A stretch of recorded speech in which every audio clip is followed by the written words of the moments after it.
Hello and welcome to my channel. What if I told you that some of your practice habits might be holding you back without you even realizing it? Today, I'm going to share 10 piano hacks that can save you hours of wasted effort and help you practice smarter, not harder. These are strategies you can start using today to get more done in less time and actually enjoy the process. So let's get started. Hack number 1, practice backwards. When you start learning a new piece, it seems very logical to just start at the beginning. After all, when we read a book, we start on the first page. But actually, one of the most effective things you can do is practice backwards. Now, here's what I mean. I don't mean literally practice one note and then back one note and so forth in the reverse mirrored order of the piece. Instead, what I mean is divide your piece into sections, and each section should be a chunk that feels significant but manageable. Now make sure that each section starts in a logical place. I would not recommend doing this by page numbers because page turns are arbitrary and often happen in the middle of a phrase. Then start learning from the end, starting with the last section. Once that section is under your fingers, move on to the second to the last section and keep going back through the piece section by section. Now, you might be saying, okay, that sounds complicated. Why should I even start at the end instead of just starting at the beginning? Well, for one, if you start at the beginning of the piece usually gets the most attention simply because it's the first thing you play every time. But also, the beginning is often easier than sections later in the piece. The hardest parts are in the middle or at the end. Practicing backwards helps make sure that you're actually learning the most challenging parts well and earlier in the learning process. Even more importantly, when you learn the piece backwards, section by section, as you make it closer and closer to the beginning of the piece in your learning process, you gain momentum as you play through the piece because you know it better and better as you approach the end. That creates a feeling of increasing confidence as you play through the piece. If you've ever been working on a piece that sort of petered out as you got closer to the end, or where you knew like the first couple pages and then you had to stop abruptly because you didn't learn any farther, or where you just stumble through the last page or two because you didn't know them very well, this one change in how you approach learning the piece can completely transform your level of confidence. And it also is much more time efficient because you're not wasting a lot of practice time playing the beginning over and over before you've even gotten to the middle or the end, which are actually more challenging. Hack number 2, focus on the hardest spots. It's way too easy to sit down at the piano to practice and work on the parts that you can already play pretty well because they already sound good and it feels satisfying to play what already sounds good. But that's not where real progress comes from. If you want to practice effectively, you have to use what's called deliberate practice. That means honing in on the spots you can't play well and working on them until you can. It's focused, it's intentional, and sometimes it's a little uncomfortable because learning actually physically changes the brain, and that causes a mild feeling of discomfort, which is how you know you're actually learning. Here's how to do deliberate practice. First, you got to identify the exact spots that give you trouble. Don't focus on the whole piece generally. Don't focus on a whole entire page. Just play and find the specific spots that keeps tripping you up. Then ask yourself, well, okay, why isn't this working? Is it a fingering issue? Is the rhythm wrong? Are your hands out of sync? What exactly is the problem? Once you've diagnosed the problem, then figure out what you need to do to play it the way you want to play it. Then you have to practice it intentionally. Practice it deliberately, not mindlessly. Do what you need to do to make that spot better. Often it's going to be about the choreography of your hands, or you might need to turn on the metronome to fix it, or maybe just even do a little bit of hand separate work. Maybe you need to vary the rhythm for a second. Analyze what's going on and correct it. And then, after you can play it well several times in a row and you start to feel more comfortable, the next step is to put it in context. Go back a beat or two and play into that spot that you just practiced, reintegrating it into the larger context of the piece. Deliberate practice takes more focus, but it's also the fastest way to improve. A few focused minutes spent fixing a small section is going to give you way more return than mindlessly playing the easy parts over and over. Hack number 3, use a practice journal. Keeping a practice journal is one of the best ways to be more efficient with your practice time. And a practice journal doesn't have to be fancy. You can use a paper notebook, you can use an app on your phone, or even something online like a Google Doc or a Notion page. Personally, I use a paper journal because it helps me avoid distractions. When I practice, I want to be in deep focus mode, and so I don't want my phone right next to me because that's going to distract me like crazy, and it'll pull me into something else. So I use a paper calendar that has a page per day. Here's what you should write in your practice journal. Start with the date and the time you practice. I write a start time and a stop time so that I can track how long I work on each piece and also my total for the day. Then, in your practice journal, write down what you worked on. And this is where it's important to be specific. If you use the metronome, jot down the measure numbers that you did the metronome work on, and then also write down the metronome markings that you practiced at. And if you drilled particular sections, like maybe they're the hardest spots, then write those sections down and write down what you did. And then most importantly, make a note of what still needs attention tomorrow, because that way when you sit down for your next day, you will not be starting from scratch trying to figure out what to even work on. You already have a plan. Keeping a practice journal also helps you track your progress over time. You'll start to see patterns like how long it takes you to get a piece up to tempo, or which kind of passages or pieces tend to cause the most trouble for you. And then once you see those patterns, you can practice much more strategically. Think about it like studying. You wouldn't prepare for an exam without taking notes or having some kind of study plan. Now, practicing is just the same. It's study. You're studying your music, and your practice journal is your study guide. Hack number 4, sing the melody. Now, technically, the piano is a percussion instrument. Yet, when we play the piano, our goal is often to make it sing. Since the piano operates by hammers hitting strings, as pianists, we're always trying to create this illusion of a sustained lyrical line. And the most powerful way to learn to do that is to practice singing the music that you're playing. And yes, I mean physically sing the melody with your human voice. Now, I don't mean you have to have a beautiful voice or even sing in tune. That's not the point. What matters is teaching your ear how the melody should sound, because when you sing, you naturally phrase, you breathe, you shape the line, and all of that translates directly to your playing. So, you might be wondering, how do you actually incorporate singing into your practicing? Well, you can sing along while you play just the melodic line, or you can sing the melody when you're away from the piano, like maybe you're sitting and following along in the music and doing some mental practice, or you're just out for a walk and you're humming the melody. You're driving, you're imagining the melody, you're singing it. You can also play the accompaniment alone and sing the melody over it. That's an incredibly effective way to internalize the melody. So I feel like if I'm telling you you should sing, I should sing, even though it's a little bit embarrassing because I sing a lot when I practice, but I don't usually sing on camera on YouTube in front of a lot of people. So just to show you it can be done, let me take a piece that is pretty popular, this Mozart Sonata in C major. So the melody,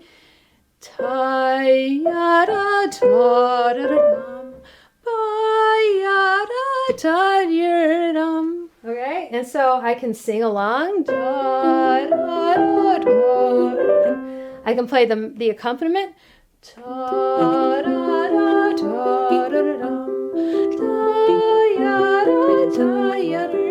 You can hear, I'm not a professionally trained vocalist, but I'm singing not because I'm trying to perform on my voice. I'm trying to give myself a way to think about and hear the melody.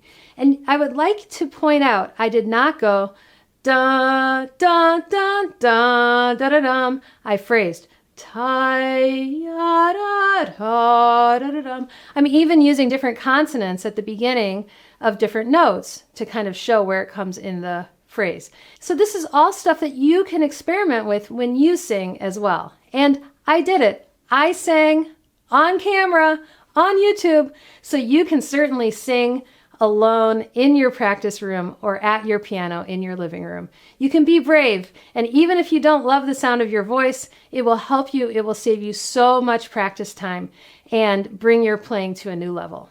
Before we get to the next hack, I want to take a quick moment to tell you about my weekly newsletter, Notes from the Piano Prof. It's an email I send out every week to help you step away from the noise and reconnect with why we love the piano. Every issue includes practice tips, helpful resources, things I love, behind-the-scenes stories, and a few extra insights that don't always make it into my videos. It's completely free, I'm not spamming you, and you can unsubscribe anytime. Just point your phone at the QR code on the screen or click the link in the description below to join the list. Hack number 5. Practice hands separately, but do it right.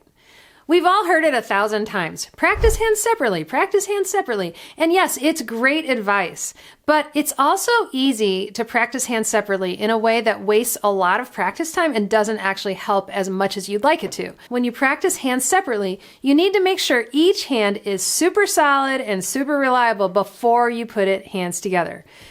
Now, here's the problem.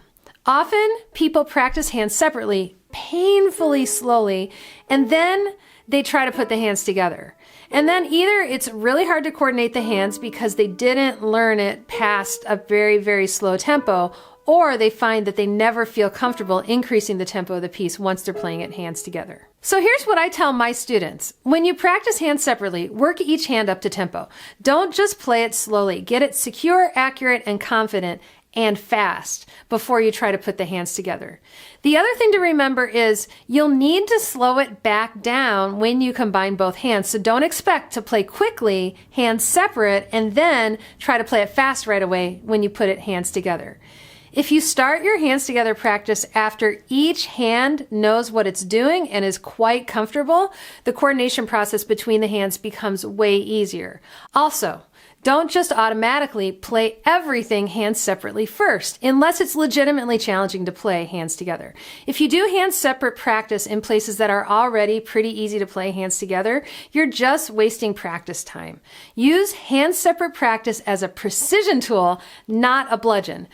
When you do hand separate practice, focus on doing good fingering, work out where you have awkward jumps and do the choreography for those places. Make sure your hand is moving smoothly and really listen for tone and balance between the voices in your hand. You can even practice playing lightly if you know it's going to be accompaniment, or working on a singing tone if you know it's going to be the melody. You can practice shaping phrases even while you're just practicing one hand, because that is also a chance to work out details. Hand separate work should be purposeful and not reflexive, and it should be aware and not automatic. If you do it right, it sets you up for much greater success when you put the hands together, and it's much more efficient. Hack number 6. Check for tension regularly. This is one of those simple things that makes a huge difference, especially if you're practicing for longer periods of time. Every 10 to 12 minutes or so, pause and check for tension. It sounds really basic and really easy, but most people don't realize how much tension they're holding until they stop and look for it. And a lot of times your shoulders can creep up and it can accumulate over the course of a practice session. Now, there are a few different ways you can remind yourself. You can put a little sticky note on your music desk that says like tension check or something like that. Or you can set a timer on your phone to go off at regular intervals. That's the method that I like to use. I set a timer for 8 minutes or 10 minutes, and then when it goes off, that reminds me to do a quick tension check. The idea is to get into the habit of stopping briefly and scanning your body and checking for tension and releasing it before you continue on with your practice. So what are the areas that you're going to look for tension? You're going to start with your shoulders. That's a big one for pianists. Check that your shoulders are not creeping up toward your ears. Another thing you can do is shake out your arms and wrists. Make sure that's all loose. Make sure your fingers aren't like gripping, or that you don't have a lot of tension in the palm of your hand. So just shake all that out. And check your jaw. That's a big place where a lot of people hold tension when they practice. So check your jaw, make sure that's loose. And then don't forget your legs, your thighs, and your feet, because a lot of pianists tense up in their calves or thighs without even realizing it. Now, those are all common places where pianists hold tension, and you're going to have places that are your own issues, like maybe your toes.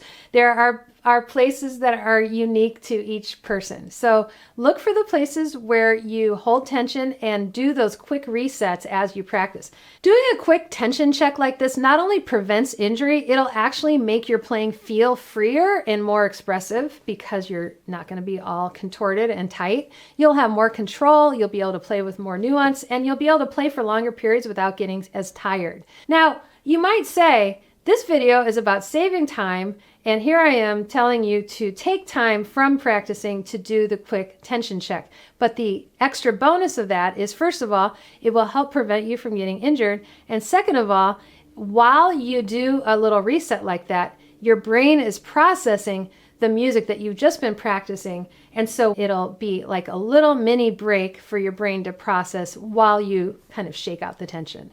So it's a win-win situation. Hack number 7, record yourself and listen back. Recording yourself is one of the most powerful practice tools that is available to you, and most people don't do it nearly enough. I like to think of it like this. Recording yourself is like looking in a mirror. You wouldn't get ready to go out to a party or an event without checking how you look in the mirror first. You'd fix your hair, you'd straighten your shirt, because it's easier to see what's off than to guess or ask somebody else to tell you. It's the same thing with practicing. When you record yourself and listen back, you start to hear things that you didn't notice when you were practicing. Maybe the balance between the hands is off, or the dynamics aren't coming through the way that you want them to. Maybe the tone is harsher than it felt, or your articulation isn't matching what's in the score. The key is to listen with intention. Don't try to listen for everything all at once. That can be overwhelming. Instead, pick one thing to focus on. Maybe listen through the piece once just to check your dynamics. Then go back and listen again, this time listening for balance or articulation or tone quality. Ask yourself, does this sound the way that I thought it did when I was playing it? It's not always easy to listen to yourself. Listening to yourself can be kind of like listening to a recording of your voice, which is uncomfortable for most people. A lot of times students say to me, I never record myself because I can't stand hearing myself play. And honestly, I get that. I used to feel the same way. But recording yourself is incredibly clarifying, and it saves so much practice time. I estimate that spending 30 minutes recording yourself and listening back when you do it well and effectively can save you 2 hours of practice time. And over time, your ability to self-correct will improve dramatically because you are starting to be able to predict how you're sounding when you play. Recording yourself and listening back is like having a teacher with you at a practice session because the recording reflects back what is actually happening in the room as you play. Hack number 8, practice in rhythms to improve evenness. If you've ever struggled with playing evenly in fast passages, especially long strings of 16th notes or triplets, this strategy is a game changer. It's called practicing in rhythmic variations or rhythmic permutations, as I say, and it's one of the most effective ways to build evenness and speed. Now, here's how you do it. I'm going to take a passage from Mozart's Rondo alla Turca, the famous Turkish rondo, and it's this passage that goes, okay, it goes pretty fast, and it goes, etc. Now, that's a long string of 16th notes, and it's hard to play that evenly. What we're going to do is we're going to play the first note long, then the next 3 notes short, and stopping on every beat.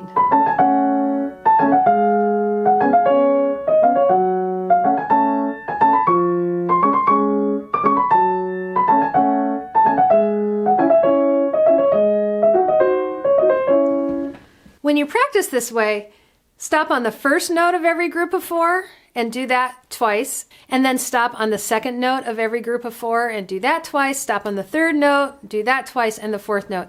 And when you're doing that and go back to playing it regularly, it's going to be a lot more even and it'll be a lot easier to play. This is kind of a little magic trick you can do when you practice that will save you so much time and frustration when you have a long passage you're trying to get up to tempo and play more evenly. If you've never tried this before, I promise it will feel extremely difficult at first, but once you get the hang of it, it'll save you so much frustration and practice time. Hack number 9, do mental practice.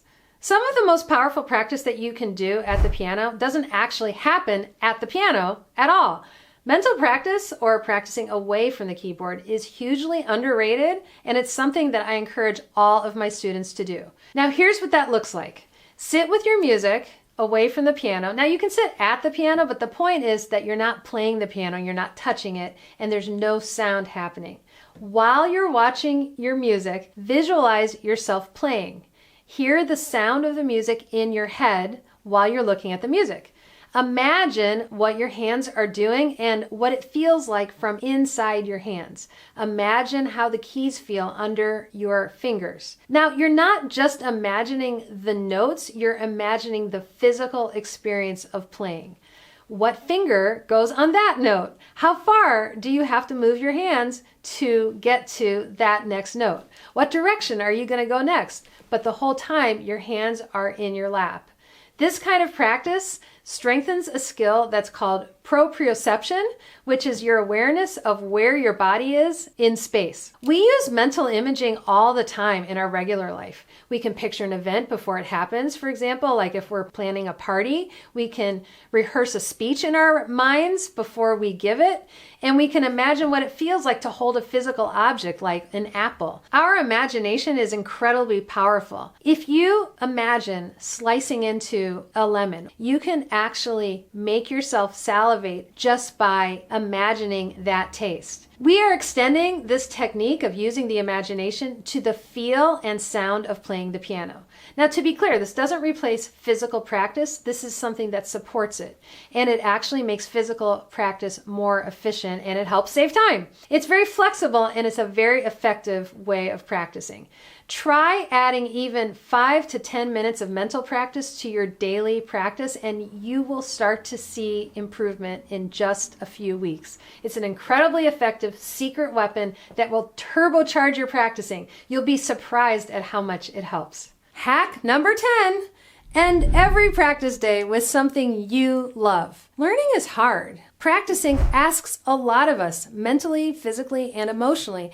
And a good practice session often means working on things that aren't necessarily going well. Problem spots, difficult passages, and sections that might be frustrating. That's a necessary part of learning. So my advice is, end your practice with something that brings you pleasure, something you love. That might be a favorite piece that you already know. It could be a little improvisation. It could be playing a duet with someone else or sight reading for fun. It doesn't really matter what it is, but what matters is that you reconnect with the reason you play in the first place. Now, what I do at the end of every practice day is I go back and I play through the pieces that I've been working on that day. It just helps me take a step back and see what I'm working on in context, because I might have been focusing in on specific sections instead of the whole entire piece. So playing it all together at the end of the day helps me keep an overview. And more importantly, it also allows me to just enjoy the music and have fun. So at the end of your practice day, after you've worked hard, give yourself some space to play something that feels easy, natural, enjoyable. Let yourself enjoy the sound of the piano and feel the sheer pleasure of the physical sensation of playing. This habit can actually help with motivation. If you know your practice session is going to end with something that you love, it's easier to focus in on the harder sections without burning out. We don't play the piano just to grind. We play it because we love music. Ending your day with something joyful keeps that love alive. In this video, I've talked about quite a few different practice strategies, but I haven't had time to go into any one of them in great detail. I've made longer videos on many of these strategies that I talked about today, and so I thought it would be helpful to create a playlist compiling all of the videos that detail strategies that I mentioned in this video. You can watch that playlist by clicking right up there in the corner, and I'll also put the link to that playlist in the description below this video. Thank you so much for watching. If you found this video helpful, please be sure to share it with someone and like the video and subscribe to my channel, because that helps me reach more people. I'll see you in the next video. Happy practicing!